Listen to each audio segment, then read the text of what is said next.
No solution only reject. తిరస్కరణకు ఒక్కరోజైతే ఆమోదానికి 2 ఏళ్ళు.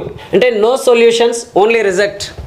ధరణి పోర్టల్లో అనేక రకాల సమస్యలు ఉన్నాయి. చాలామందికి భూములు, ఆ భూముల విషయంలో పేరొక్కరిది, భూమి ఇంకొకరి చేతిలో ఉన్నది. పేరు అంటే పాస్ పుస్తకాల్లో ఒకరి పేరు వస్తుంది, అనుభవదారుగా మరొకరు ఆ భూమి మీద ఉన్నటువంటి పరిస్థితి ఉన్నది. అదేవిధంగా అక్కడ భూమి ఎక్కువ ఉన్నది కానీ పాస్ పుస్తకంలో తక్కువ నమోదైంది. కొన్ని చోట్లలో పాస్ పుస్తకాల్లో భూమి ఎక్కువ ఉన్నది, అదేవిధంగా అక్కడ భూమి తక్కువగా ఉన్నది.